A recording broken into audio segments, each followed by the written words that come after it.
Welcome back, ladies and gentlemen. We're now going to break down the UCCS women's basketball final two games, or the last two games, because it's not their final games, because they're moving on. They advance to the semifinals of the RMAC tournament. But let's go back to Friday night. MSU Denver, tough matchup, but 82-57 was the final score.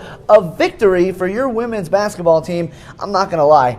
I thought that was going to be a lot closer of a game. I thought it was going to come down to the wire like the men's game did. But the Mountain Lions really won that game from start to finish.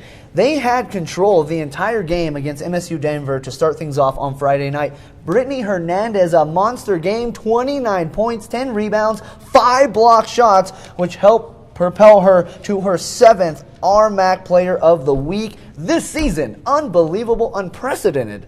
Charlie, you were calling that game. I was. Can you talk us through some of that experience? What did you see? What did you hear? What do you know? What went down in that game? How did we get that win so decisively at that? You know, that game, it was a fun game to watch because the Mountain Lions were very dominant. Brittany Hernandez looked like Brittany Hernandez, 29 points, 10 rebounds.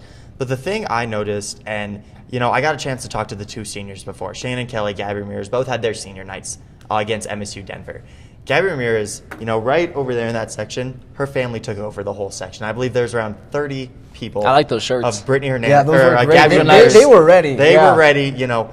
And, you know, I talked to them, you know, is it going to be hard playing that game? You know, it's your last game maybe at Gallogly. It's not your last game for, you know, playing basketball, but last probably at Gallogly. And, you know, Gabby was really just focused on the game, and so was Shannon. And Shannon had a great night. 9 points, I believe, like 5 rebounds. Gabby Ramirez, 9 rebounds on that game, 6 assists. So both players contributed. And, you know, that's what they have been doing all through their career. You know, got a chance to talk to head coach Sean Nelson about that. And I really wanted to comment on, you know, the players. And he said, you know, Shannon Kelly has been the glue for this team this year and a little bit of last year too. But she has been the glue. When we have been through adversity, she's the first one always to step up and say something. And Gabby has just come alive the last couple of games. You know, she's had a couple 20-point games. She's been smart with the ball. And, you know, they've been starting freshman Kelly O'Flanagan. So when they need that senior leadership out there, they bring out Gabby Ramirez. And, you know, you saw it against MSU Denver, too, because she was just getting rebounds and just going. And, you know, found Brittany Hernandez for just a quiet 29 points. That's it, just Charlie 29. Just 29. Couldn't get to 30. But that's that 2012 class, man. No, shout out to Gabby and even Tori too. She's, you know, in that recruiting class. But what a time to peak for women's basketball. And I think that they obviously have Brittany Hernandez back, and that's just huge for them. Obviously, she's showing out and having a great game. But if I'm not mistaken, wasn't that first MSU Denver matchup pretty close for the women at Denver? Women were down by 11 at the first half, yeah. And so obviously it was a comeback win in that first one, and they obviously didn't want to have the same thing happen. What I did notice, though, and I finally noticed it, it's taken me 4 years of watching college basketball, but what I have noticed, the women's game in Division II went back-to-back. They played a doubleheader with men and women to men, but the women's game sets the tone for the crowd, I feel like, before the men's game. And it happened at Metro, and if you remember right, the men came out on fire, and there was a second-half run. MSU Denver ended up winning. In this one here, they set the tone for the crowd here, and they were lit the whole game. So it was pretty fun to watch. Yeah. So a great victory on Friday night, which took them into the playoffs. I mean, they locked up their playoff spot before that game, but that determined where they were going to be, who they were going to play. So last night they went up to Regis, played Regis, who they lost to twice already this season. It seemed as though the Rangers had the Mountain Lions number going into that matchup. First game on February 13th, Mountain Lions lost 73-70. Going back, I guess, even further, the first game, I take that back. The first game was on December 18th, and that was a much bigger margin of defeat, 73-59. So the second game here at home was the 3-point game, a little bit closer. They lost both. Mountain Lions lost both regular season matchups to Regis. And so going into that, I don't know what their confidence level was at, knowing that they had lost twice to this team. But Charlie, you were there, you were watching the game, you were calling the game. Yes. And the Mountain Lions, it was back and forth. The entire game seemed like it was anybody's win. Regis went on a run, Mountain Lions would narrow the gap. Regis go on a run, Mountain Lions would narrow the gap. Till the end of the game, when the Mountain Lions finally they were able to get over that hump, take the lead, and get the victory. Well, you know, talking about a little bit before that, you know, that December 18th game, it was here at Gallogly. And Mountain Lions were just hitting that rough patch. They went 0-2 at home that weekend, losing them and Shattern. And then the last one against Regis, Jenna Knopfel had a chance to tie it up, just couldn't get the bucket there. So, got a chance to talk to head coach Sean Nelson. He said he wanted Regis, he wanted a little bit of redemption there. And last night, that team came out so focused. I have not seen them that ready this whole season. And it was so much fun to watch. I almost jumped out of my seat. Honestly, no cheering at press row, Charlie. I know. Yeah, I got no yelled cheering. at for that one. I heard something else here, Charlie. Heard something else. Yeah, Jared's not. But I heard something. no, honestly, what's going on? It was crazy because the first half we were down, and we were seeing that Colorado Mines lost to Fort Lewis. The top 4 teams lost, other than CSU Pueblo.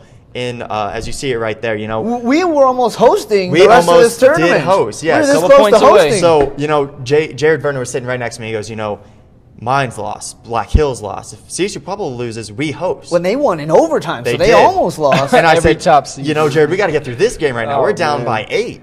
So, that second half was the craziest. And Brittany Hernandez had 7 straight points. Tori Fisher noticed that she had a player on her that had 4 fouls.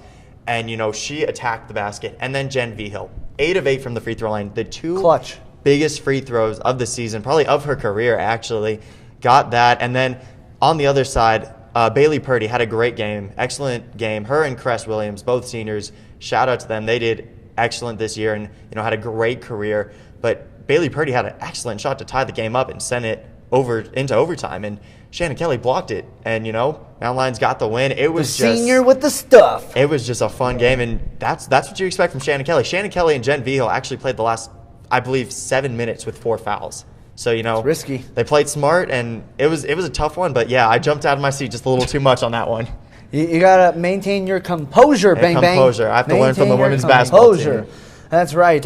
So right now you see the Mountain Lions looking outside in to the regional rankings right now, trying to advance into the NCAA tournament. They're going to have to go on a bit of a run here if they want to jump up because they're, as you see right there on the graphic, they're number 9. They need to get up to at least the 8th spot in order to advance. So if they win this upcoming Friday against Fort Lewis in the semifinal matchup, that could be the victory that takes them in to the regional tournament, into the NCAA Big Dance. But the thing about the regional rankings right now, they don't count the game from yesterday. So Regis, I believe, was 8th on that graphic. They don't count the game from yesterday. So But the next game's going to count. Next game's game will gonna count. So, some things will definitely change. As you see, Regis was 8th there. And also Colorado Mines, Black Hill State, all lost. Yeah, I mean, So, it's gonna be mixed around a little bit. but there's only one thing that the Mountain Lions can control, which is getting the win, which would help to ensure Right. that they move on. You Yes. can't count on anything else. The dominoes falling in the exact right way. Yeah. So they got to get this win if they really want to go. If they don't want their season to end,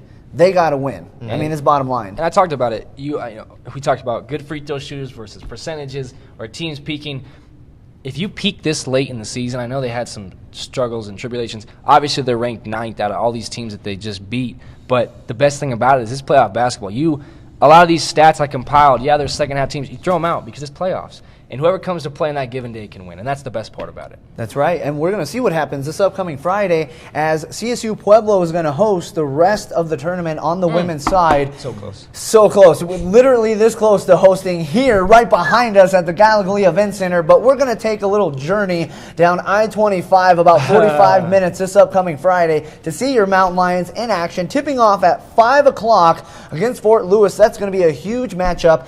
Really hoping for that win, and I'm hoping that Pueblo wins so we can play Pueblo again at home.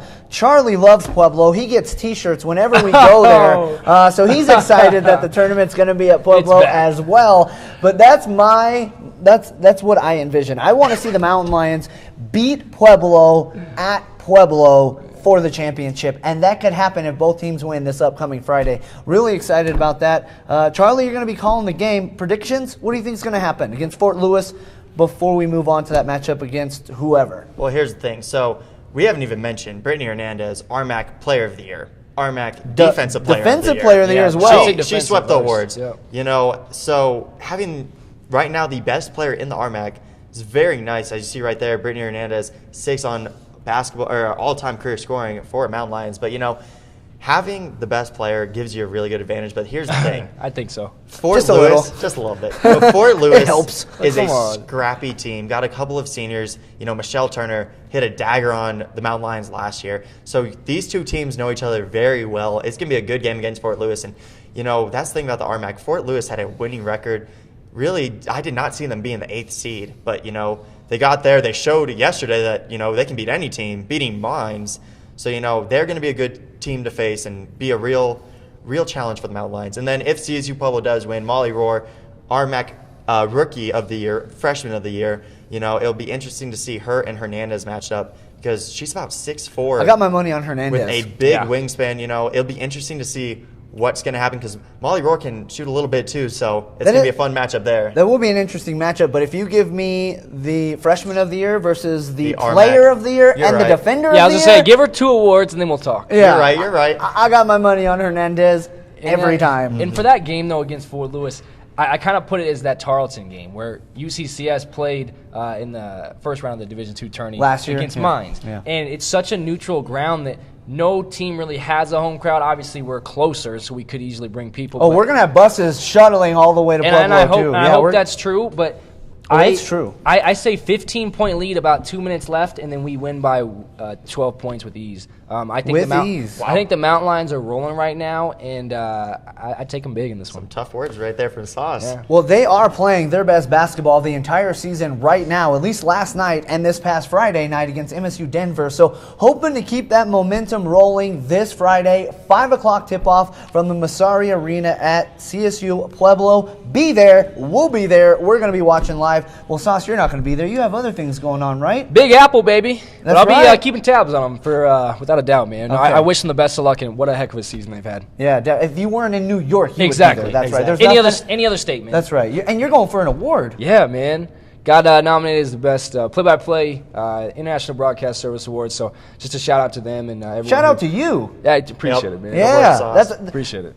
That's right. That's right. Well, I got to thank these men's basketball teams. That final, when they got the RMAC championship, that was the broadcast. So shout out to those guys, and obviously my boy Derek White. Got to give him a shout, getting that win and getting those rings. So that's why he's part of the dream team of UCCS broadcasting. And Charlie's going to be broadcasting that game on Friday for the playoffs as well, right, Charlie? Yep, my 3rd game in 5 days, 6 days. Plus, softball will be there, so I'll be doing softball. So it'll be a long weekend. That's right. We're going to talk some softball, not right when we come back, because we're going to break down the RMAC championships for track when we come back. But we do have some softball to cover here on the Lions Den, because they got the 4-0 sweep this past weekend. Currently in 2nd place in the Rocky Mountain Athletic Conference. We'll break all that down in here in just a little bit. But when we come back, we're going to bring David Olson on, and he's going to be running things. So don't go anywhere. We'll be back right after this.